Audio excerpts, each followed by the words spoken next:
everybody. Hello. I'm Dominic. I'm Erica. And you're listening to the Tea and the Butty podcast. Hey. And this is episode 4, isn't it, of the food series? Yeah, last episode in the Last series. episode in the series. This is all about pubs. But first of all, I want to shout out to Tammy on Twitter for Tammy McGuinness. Tammy. She listened to us, the dear old girl in Scotland. And we were talking about fast food, and foods that are hard to find, I think. Oh, right. And she said you didn't mention Pizza Crunch. Which I have no idea what that is. Do you not know? Have you never had Pizza Crunch? You never had it. It's basically deep fried pizza. So is that the name of a restaurant? No. Is that the name of a place? No. That's just something they do in Scotland. That's just they call that type of pizza. That type of pizza. You know, like deep fried Mars bars and stuff, and deep fried chocolate. Yeah. Well, Scotland's gone one better and perfected pizza by covering it in batter and deep frying it. No offense, but how does everyone not die of a heart attack in Scotland? I mean, as Alan Partridge said, it's like cholesterol. Scottish people eat it. Few of them make 60. So it's like, I don't know, but yeah, I mean, it does. Deep fried pizza. It sounds delicious to me. I don't think so. I've had a deep fried Mars bar anyway. Yeah. But yes, thanks. I mean, here in Texas at the state fair, they deep fry everything. That's like a thing. Deep fried butter. Yeah. Deep fried avocados, I don't know. That's something I'd probably be a bit like, okay, no, because that's just like deep frying butter. It's just like, I mean, butter needs to go on something. Yeah. Ugh. I don't know. I mean, we do deep fry things here, but I'm just not really. Yeah, I mean, everybody thinks, America, deep fries everything. The only thing that really needs to be deep fried is fried chicken. It's chicken was meant to be deep fried. I'm sorry, everybody, but that is what. I'm sorry to vegetarians, but it's, That's it. But anyway, thank you, Tammy. Thank you very much for shouting out, and hope you're listening. And if you're not, everybody who sorry. We really appreciate everybody that gives us any type of feedback. Like, we really appreciate it. Very appreciate it. It shows that you're listening and, paying attention to us. Yes. God knows we love our attention. But anyway, on to the topic at hand, which is pubs and pub food and everything. Mm-hmm.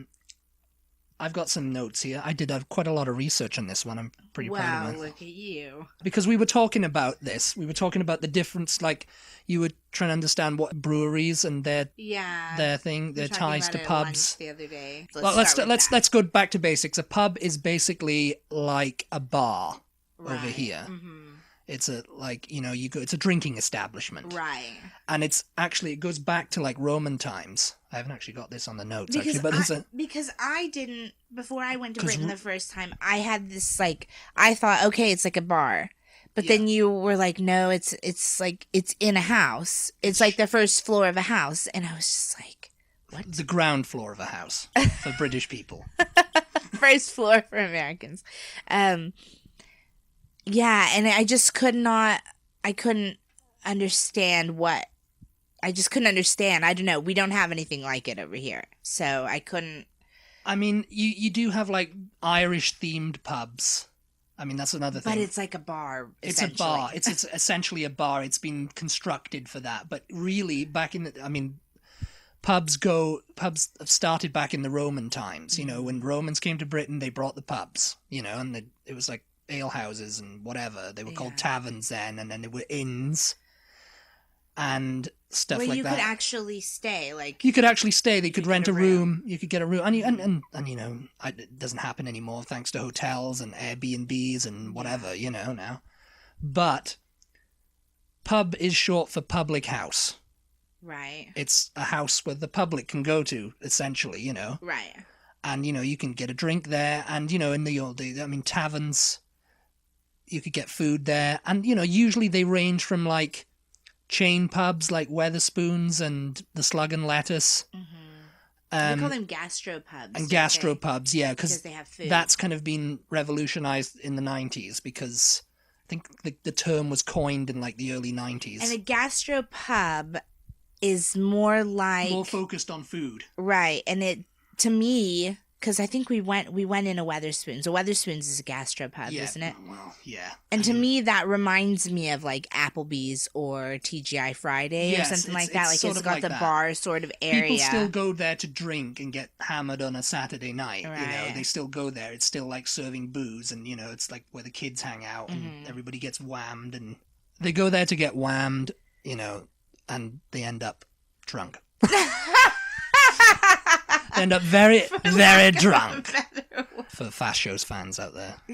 Rowley Berkeley QC. Yes. But, you know, pubs that I grew up going to because of my esteemed father, who'd take me to them, they were more like, you know, they were like cozy things, you know, they were like a house. Uh-huh. It'd be like going to someone's house with a load of people there. Right. It's like one constant house party, and people would come in and, excuse me, you know, order a pint, sit around and stuff like that. And we were talking about women not being allowed in pubs. Mm-hmm. And it was always like an unwritten rule, really. It was kind of frowned upon because it was too rowdy. Too rowdy. Men were in there being rowdy, drinking and, you know. Talking about women. The only type of woman who was kind of not frowned upon in a pub was a prostitute. Oh, yeah. I thought you were going to say... A woman of ill repute. A slag. A slag. But, you know, it's just like... So they didn't have women behind the bar? Yeah. Serving wenches, they call them. Serving wench. That's what I was going to say, a wench. Like a little piece of pie, my lord.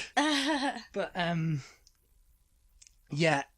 And it's funny because, you know, they actually did start doing that. Pubs started taking notice that women wanted a drink. Yeah. And people of high social standing wanted a drink. Yeah. And, of course, drinking was the devil. Right. Back then, you know, drink was the devil. Well, it was classless as well. Like interiors, there'd be the public bar, you know. They call it the public bar with the bar top. You know, I mean, talking about the one thing that pops into my mind is Goodnight Sweetheart. Uh-huh. And they talk about the snug. Do you remember them talking about the snug? No, I don't remember that. Goodnight Sweetheart is a British show, It's a British show. It was a British comedy from the 90s. If you haven't seen it, check it out. It's about a time traveler who goes back in time. There's a lot of Beatles references. A lot of Beatles references. Yeah, there we go. Have another drink if you're in a pub. But he goes back in time to the 40s and he falls in love with this the woman who owns this pub called the Royal Oak. We'll talk about the names of pubs later. Okay, yeah. And in the pub, you know, there's the public bar, and then there's the snug, which is kind of like, it's like frosted glass, and there's like a little bit of a partition. Oh, I don't know. And it's like, and you know, you remember when we go into the Star, and there would be like the lounge area? Yeah. And then there was like the bar. Do you remember we go in there? Mm. And it was a house, you know, it's just like you go into the bar was this way. I know everybody being there, and then the lounge. And the lounge is where people like to hang out. It was, you know, in the old days, that's where the ladies went with their husbands or whatever and had their wine and whatever, you know. And but it was for like that reason, you know, like the priest wanted a swift arve, you know, out of the sight of people. And, you know, like women could go in and drink, and so people can go, ooh, she's on the booze, you know. Yeah. Okay, so in a pub, again, for Americans like me who they've heard of pubs, but they have no idea what a pub is. The person that runs the pub actually does above the pub. Yes, they should anyway. They usually rent from like the brewery. Mm-hmm. The brewery owns the pub. The brewery supplies the beer to the pub, and if it's a tied house, which is what they call it, they are required to buy at least part of their beer from that brewery.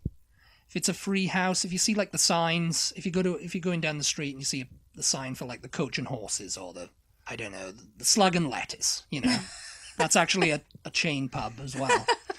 Like Weatherspoons, you know, you'll see on the sign, it'll be like free house underneath it. Like when I was a kid, I didn't understand what that meant. I thought it was free. The beer's free. I was like, everybody should be coming here, you know, should be getting freaking drunk. My dad was like, no, it means that they can buy their beer from anywhere. Right. They have several types. They have several types, but they don't have to buy it from a brewery. Right. And I was like, oh, okay, you know. And the person probably actually owns that. Yes. That building, that actual building. Yeah.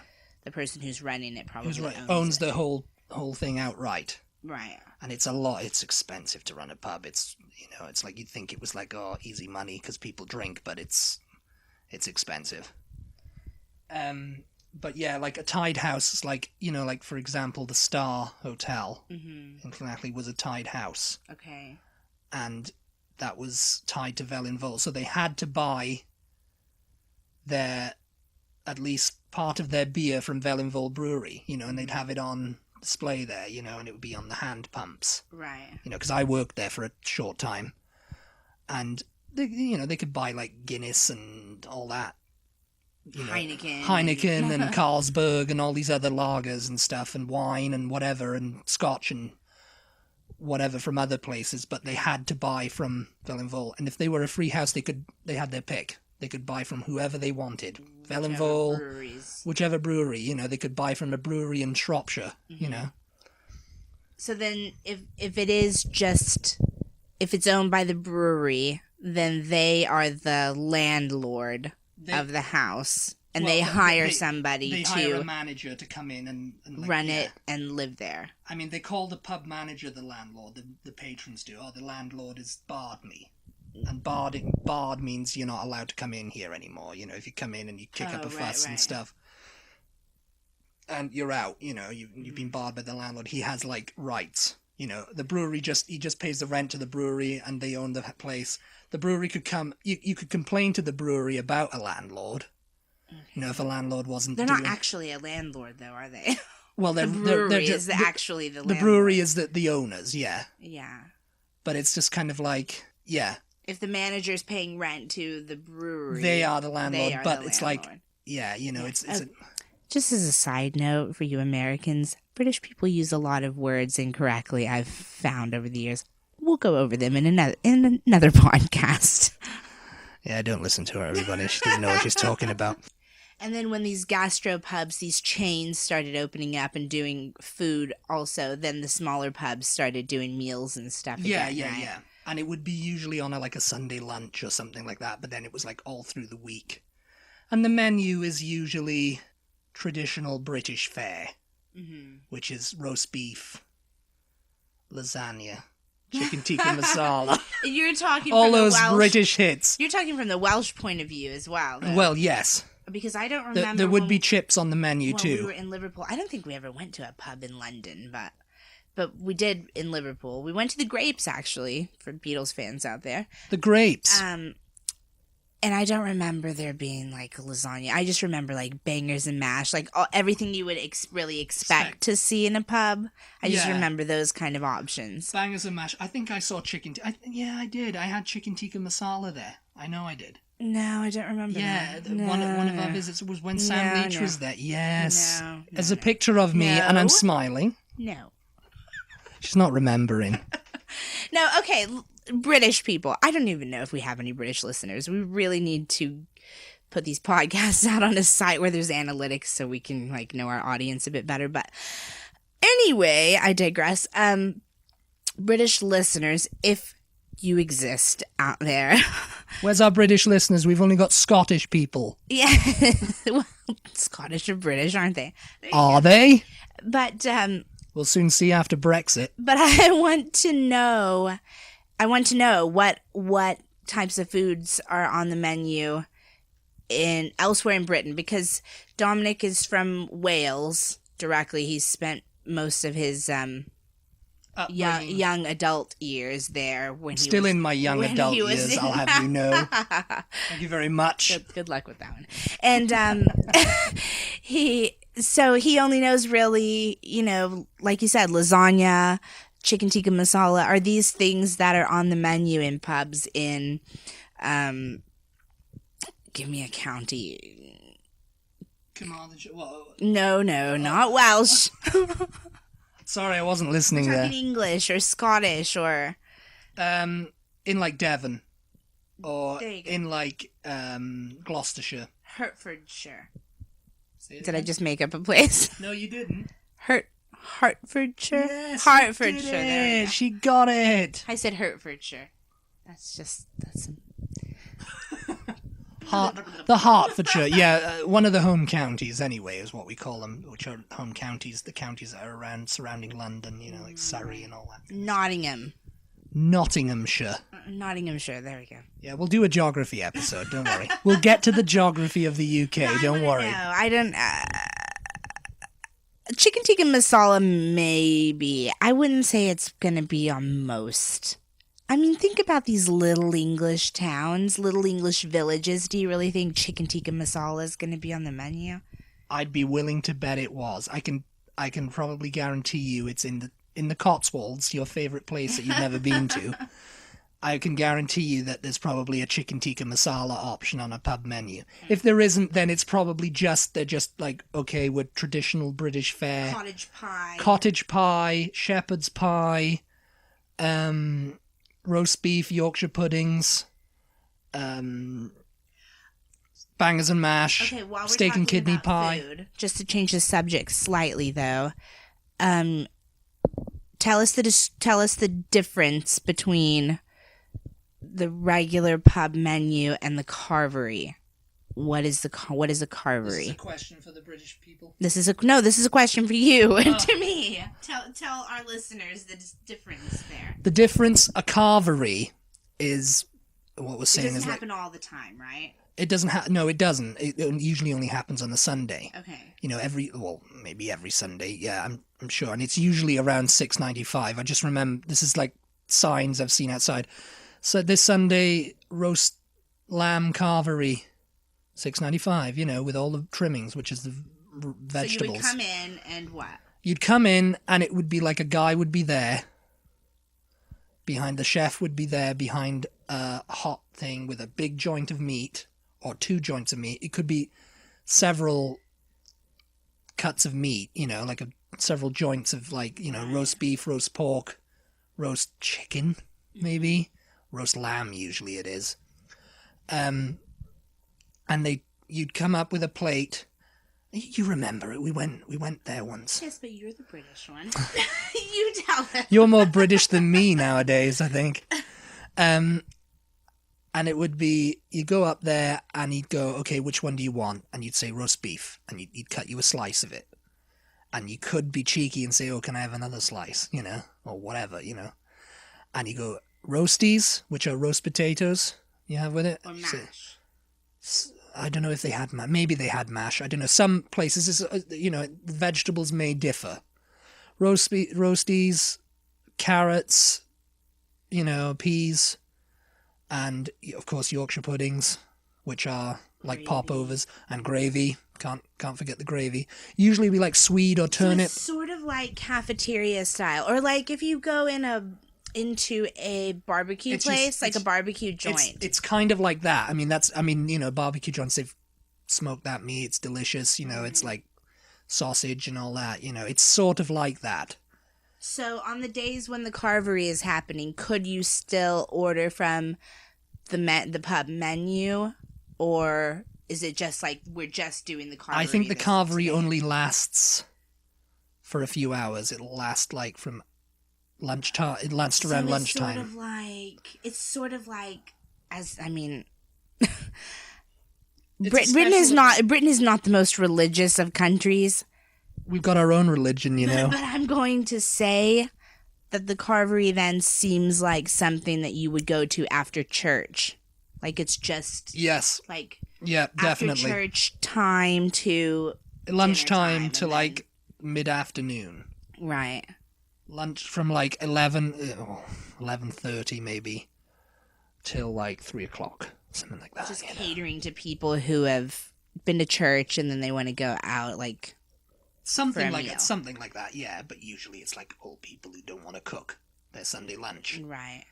Okay, so we've talked about the carvery then. If you were going to go Sunday lunch, just a minute. Sunday lunch is a big thing in Britain. It's like it's almost as traditional as making a cup of tea. And that's like at home. That's at home. You don't have to just go out. Yeah, it's not like a requirement for everyone, Yes, it is.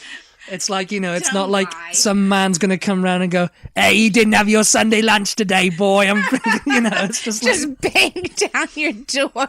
But then again, What are you doing Sunday lunch in there? I mean, you could see that happening in Victorian times. Queen Victoria putting out a decree. Don't smell no chicken cooking.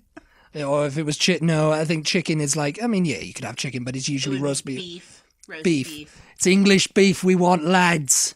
Or, Yum. Or like lamb chops. That lamb good. So good, isn't it? We're not going to tell that story to our listeners. That was a shout out to my mother, by the way. Anyway. It's English lamb you want. Anyway.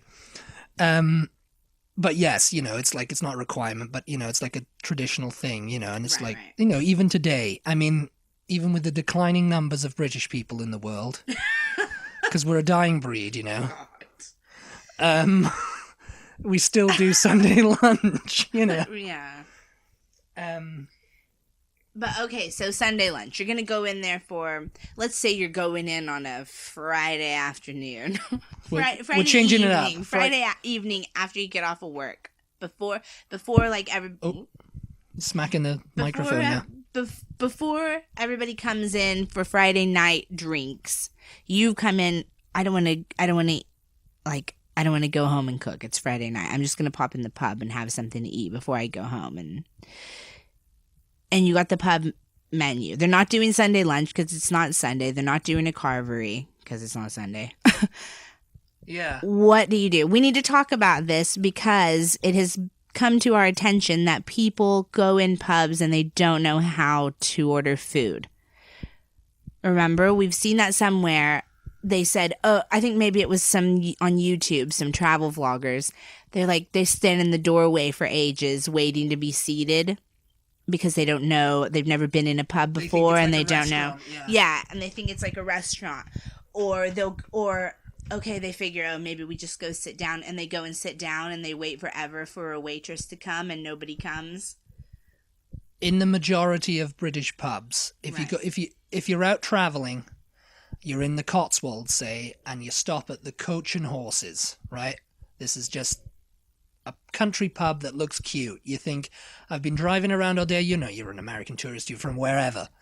And you're driving around all day and I want to go and have a good meal at a country pub. Mm-hmm.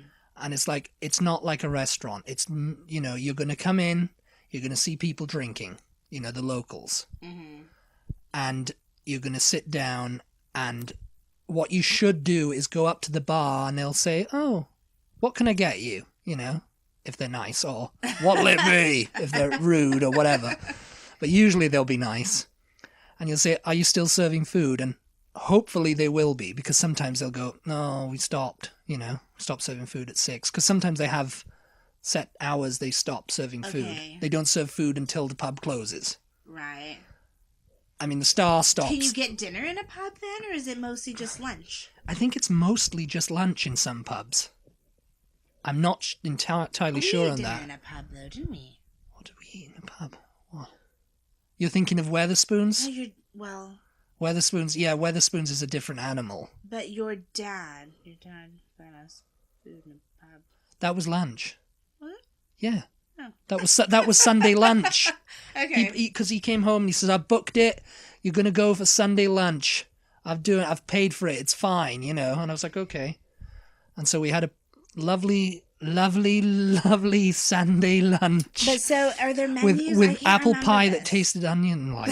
Apple pie that tasted horrendous. Oh, God. Yeah. And I mean, I can't fault them for it, because they probably just cooked it in the same tin they cooked onions in or something. I didn't wash out the tin, but I remember when I was watching, I was like, this crust tastes like onion. It was not and we were good. like, this. If you were a first-time American tourist, you'd be like, oh my God, it's true. You know? What they say about British food. Yes. Oh my God. It's just like, yeah. But, yes. Where were we? So we don't know. We don't know if they do dinner. We don't know if they do dinner in pubs. They might do. I'm not entirely sure about British that. listeners, that's something else. Do you go for dinner at the pub? Because usually it's like, if you go for dinner, it's like fish and chips or something somewhere else, you know. But that's something to do in pubs, fish and chips. Okay. But it's like. But so you go up to the bar. Do they have menus on the tables? I don't remember. How do you know what they? Sometimes if it's like more, if they fancy themselves a bit more as like an upscale pub, they'll have menus on the table. Okay. But usually it's written on a blackboard or something like that. Do you remember in the Star it was written on the blackboard? It was in the lounge area. Okay. You know, you go up, you're still serving food, and you go, okay, yeah, go around to the lounge, and I'll take your order there. And you take you look at the menu or whatever, and you decide what you want, and you tell them, okay, I'll have lasagna and chips. Yes. And my wife will have lasagna and chips to make things simple. And 2 pints of your best, which is like your best ale or whatever. And you pay and you sit down and they'll bring it to you, And they bring it to you. Yeah. And so then you eat and you can just leave. Then you eat, you can just leave. You paid for it. Right. You pay for your drink. But usually what you do is you eat, they clear your table and you think, oh, I'll have another drink. And then you get whammed. Get bloody sozzled, mate. Speaking of drinking, though, if you want to go into the pub just to drink, you're not generally, unless it's like a Weatherspoons or one of these chain pubs, you're not generally going to go in and order like a margarita or a Cosmopolitan or something. No. I mean, if it's like a country pub and you went in and you said, "Can I have a woo woo or some crazy?" A woo woo. Someone ordered a cocktail. Is a woo woo a real thing? I think it's a real thing. Shut up. It is. A freaking woo woo. A woo woo. Stop saying woo woo. Woo woo. Freaking woo woo. Oh, but it's just like, like a crazy cocktail name, and they'll just look at you like, they'll probably laugh like you until you pee yourself.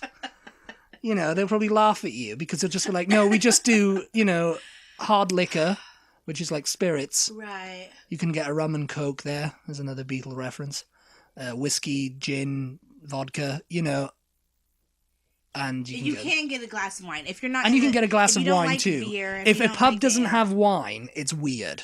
Okay. That's a mark of a good pub if it has wine. So just so you Americans know, if you don't like beer and you're not like in the mood for doing shots or like having a really hard liquor, you can order a glass of wine. Because I've been in pubs.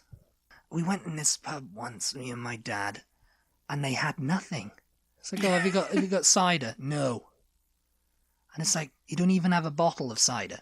No. Don't have cider. And cider is not, he's not talking about apple cider. Well, I am, but it's hard cider. It's hard cider, yeah. It's actually really good. Yeah, that's something that it's actually stronger than beer, Yeah, too. if you don't like the taste of beer, I would recommend ordering a cider, just giving that a try. It's really fruity and it's better. Crisp and refreshing. Yeah, tastes better than beer to me. And, and it's like, okay, I'll have a Guinness, and we don't do Guinness. It's like, okay. It's like, if a pub doesn't do Guinness, then, you better walk out of there, basically. And, it's just like some pubs are bad like that, some pubs just don't freaking do anything. Right. And it's just like, how can you call yourself a pub? Right. If you're not serving this, This is going to be a longer episode, I think, because we're really woo-wooing this. Oh, God. Yeah, pub culture is a thing unto itself in Britain. Yeah, we it's don't really have anything. It's kind of dying out, but it's not. You watch any kind of like British sitcom or anything like that. Usually, the action revolves around a pub. There's a pub in there somewhere. Yeah. I mean. I really like the idea of it actually, because you're just sitting here talking about it, and it makes it sound like you're going and you're drinking every day, or you might have a problem or something, but it's not really that. Like, you can go into a pub and sit there for hours and just nurse one drink and just be there to like. And it doesn't even have to be an alcoholic drink. You can have a J2O. J2Os. That one night we went out with my dad, and we were doing karaoke. Mm-hmm. And we were doing karaoke badly. It was literally handing a microphone around while we sat there and singing to something that was coming out of the thing. Yes. But, you know, that's what you do in Britain, you know. It's like you go to have a good time, you know. I mean, obviously you're going to get people like in Kathy and Two Doors Down who are just there for the drinking. But I think it's really good because, like, people in Britain have a local. They call it their local. Yeah, my local pub. And that is the pub that's going to be nearest to their house usually. Yeah, yes, that's what it is. Whichever one they can walk to. Because let's usually face it, you don't want to drive after you've been out drinking. Well, no, and you shouldn't, really. And you shouldn't, no. So if you move to Britain and you don't know anybody, I think that the easiest place to go and meet people and probably make some friends is to go to your nearest pub, just sit in there and have a drink. People will talk to you. People will talk to you. You know, I don't know where this, like, thing comes from. British people like to talk all the time, like how they're antisocial and they don't like people talking to them, and they don't. Except in the pub. In the pub, anybody will talk to you about anything, and it's just like it's fine and it's normal, and you're gonna make some friends. Usually it'll be like, you know, you'll go in a pub, you'll start talking. You'll go in a pub and you'll start talking. You know, you'll start talking, you'll order, and someone will notice. You know, if you're American, you know, they'll go, "Oh, where are you from?" You know, you know, and that the conversation has begun. You know, right. And the good thing about the pub is there's all types of people in there. From all walks of life. So you're not going to make friends with everybody because you're just not. You're not going to just have things in common with them just because they're in there and you're in there too. But you start talking to somebody and you're like, oh God, no, this person, I don't think so, you know. But then just move. and yeah, I mean, you can move to the other side of the room and that solves the problem usually. Right. I mean, you know, you're going to get some characters in a pub. I mean, you've been to the Star, you've seen some characters who, you know, you've had your favorite little characters. Yeah, mostly the really old men. Yes, my wife's in love with really old men, everyone. It's very Say it like that. No, you are. You're like, oh, little old man, he's so cute. Oh, this little old man, he was really lovely. Yeah, he was in World War II. Oh, you're talking about what was his name? Jim, I think his name was. So, yeah. But we don't really. I mean, I say we don't really have that. I guess in larger cities we do have like coffee houses. Yes, I mean, and it's the same thing over here. You can go and sit and have a coffee and read your paper or whatever, and other people are going to be doing the same. It's the vibe, because it's coffee and not alcohol. The vibe is a little more quiet. It's a little more quiet. It's not a little bit more raucous. You don't start like loosening up, because alcohol, it lowers the inhibitions, you know. Right. You start laughing. But it's sort of the same thing. You get a good You crack can meet going. people. You can get a conversation going in a coffee house. I guess that's the closest equivalent that we have to pub culture. Bars too, but yeah. Bars? I don't think so. I mean, people claim, oh yeah, I'm just going to go to the bar with my friends. You're going to look for somebody to take home. Yeah. You whoever just that may be. You just are usually. I mean, could be taking home the bar stool for all they know. That's the reason people go to bars and clubs. Really, they're not, and it's not that way in a pub, like at all. Really. No, I mean, I've never taken anyone home from a pub unless they've been really drunk and they needed help to get home. You know, it's like it's not usually a man. It was usually a man. Well, I found that out later on, you know, but it's just like... but it's just, yeah. That's, you know, we won't be bringing up my past. But yeah, I do like it, actually. I like the pub culture, and I do kind of wish that we had the same thing over here. I think you were talking to your sister once about it, and she was just kind of like, she couldn't believe that. Well, where do you go to like hang out with your friends or whatever? Where do you go when you want to? And it's like we don't have any friends, Tanya. We don't. No, you go for a meal. Yes, you go for a meal. You go for a meal, and you can stay in a restaurant for like 4 hours. They're not really going to be that happy if you're taking up a table that long. But if you're maybe like eating and ordering, people do order drinks. You know, when they were trying to rush us out of the golf club. Yeah. And my aunt was like, "Oh, it was a bit weird, wasn't it?" Yeah. Because she lives in Italy now, so it's like she's used to staying out till 3 or 4 o'clock in the morning in a place, you know, because they don't close because it's local, and you know, right. And it's the same in Spain and stuff like that. But you know, just I'm gonna go, you know, trying to rush you out, you know. It's a bit weird, you know. But yeah, so we don't have that kind of culture, and I think it is a good thing for people to be able to go and socialize like that. You know? Yeah. I think so too, and you know, we're talking about names. We do have pubs over here, though. Well, yes, I mean, but they're not the same. They're not the same thing. They're like a bar, basically. Yeah, they're a bar that's calling themselves a pub. Yes, because you walk down the street in Britain, and a pub literally looks like a house, like the rest of them. It looks like a house with a sign outside. Yeah, that says. Or sometimes that says the Jolly Taxpayer. The Nobody Inn. These are the weird names of pubs as well. This is just transitioning into a bunch of carrots. Wow. A bunch of carrots. Because I looked this up and I was like, oh, I've seen some weird names over the time, you know. Like usually, like the most popular pub name in Britain is the Red Lion. Oh yeah. And funnily enough, in Paul Dock, that's what the name of the pub is. Oh yes, in Truro, the Red Lion. That's funny. And that's a chain of like motels here. The Red Lion. Yeah. Well, it's not a chain in Britain, but it's like it's a pub name. The like, Prince of Wales is another one. The Royal Oak. If you're really lucky, the White Horse. A pub might not look like a house. It might look like what we Americans anyway sort of visualize, like what do you visualize? Like an old Tudor kind of. Oh yeah, that's a Cotswold. Like a tavern. That's what we're thinking a pub is gonna look like. The countryside, yeah, that'll be in like not in towns. It'll be like out in the country, you know, with like the Cotswolds. Woodwork on the outside and everything, you know. And you're just picturing people like pulling up in carriages on like a foggy night, you know, with a lantern hanging outside. This is you know, it's like our history stopped. We stopped progressing in Britain. It's like, you know, they do really get all their information about Britain from like period dramas. This is what we Americans want to see. They think it's present day in Britain, you know. This is what we want to see, okay? And sometimes, my fellow Americans, you will get lucky and you will see a pub that looks like that. The rest of the time, it looks like any old house on this street, but with a sign. Yeah. Usually. And it'll smell like a pub too, you know. You know, you can smell a pub even if you. There'll be like some like outside kind of seating. Oh yeah, there'll be like a beer garden. They call it a beer garden, and that's not the garden where they grow the beer. It's like.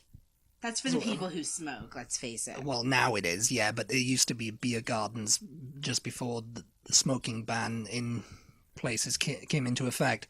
It's just like, you know, it'd be. When it's the rare, nice, sunny day in Britain, people want to drink their pints outside, you know. And you go inside, and it's the size of a downstairs house, like, because that's what it is. Sometimes, you know, I mean, it won't look like a house. There won't be like a sofa and a TV or something. Well, there will be a TV, but it'll be on the thing. And, you know, it won't look like a house that's just got a bar in it, you know, if that's what you're visualizing, you know. I mean, it kind of does. It kind of does, but it's got tables. It looks like you took out all the... Well, yeah, I'm not talking about the decor. I'm talking about if you took out all the inner workings of a house, it looks like you've just gone through the door and they've changed this downstairs of a house into a pub, into a bar. Yeah. Yeah. I mean, it's not gonna. Yeah, you don't have like a living room, a kitchen, and yeah. I mean But anyway, to go back to the names, yeah. Sorry, names. It's quite funny because, you know, it's like the slug and lettuce. You know it's cute. Again, British with the cuteness. I mean, you'll have like the Royal Oak and the White Horse and the Pig and Whistle. You know. And the weird names are like the Jolly Taxpayer, the Nobody Inn. That's like a pun, you know. Right. Bunch of carrots, you know. It's just like, but yes. The cat and custard pot. Yes, and the sign was. I mean, you can't see it obviously because this is radio, people. We haven't graduated to TV yet. But the cat and custard pot is really cute. It's like a cat with its head in a custard pot. It'd be like Pooh, you know, there's probably a pub called Winnie the Pooh and the Honey Pot, you know? Probably, somewhere near... Winnie the Pooh's house. Yes. Probably. Because Winnie the Pooh has a local pub. That's where he met Rabbit and everyone, you know? You couldn't dream that up. You'd have to go to a pub and meet them. The three-legged mare. Yeah. You know, that kind of stuff. But yeah, I think we've talked all about pubs now. Yeah. I think we've talked all about... I mean, we could probably extend this, but... Yeah, I mean, this has been a longer than usual episode anyway. Usually we try to keep it to 30 minutes and all that and everything. But if you like this, then please support us by going to Twitter. Follow us, first of all. If you are not following us on SoundCloud, follow us. Follow us on SoundCloud. Comment on SoundCloud. We usually see your comments, but we don't usually reply because it's like, if you're on Twitter, that's where we'll see them better to reply to. Or Facebook, yeah. Join us on the Tea and the Butty group on Facebook and talk to us there. We do have a website. We have a website, teaandabuddy.com, yeah. www. Buy us a coffee. Buy us a coffee. Yeah. Or a pint. The coffee site is an online tipping service, so if you're enjoying our content, you can just buy us a little coffee on there. And we'll try to get a better microphone so you don't hear all the time. Anything that you guys donate toward us, we're going to just upgrade our equipment so that everything can sound better. We can sound more professional and more clinical and, you know. Yeah. We can send you to sleep better. Yeah, but we're gonna put it back toward just improving these episodes for you. And yes, because currently we're in a basement right now, and I'm lying in the dirt. Bye. Goodbye, everybody.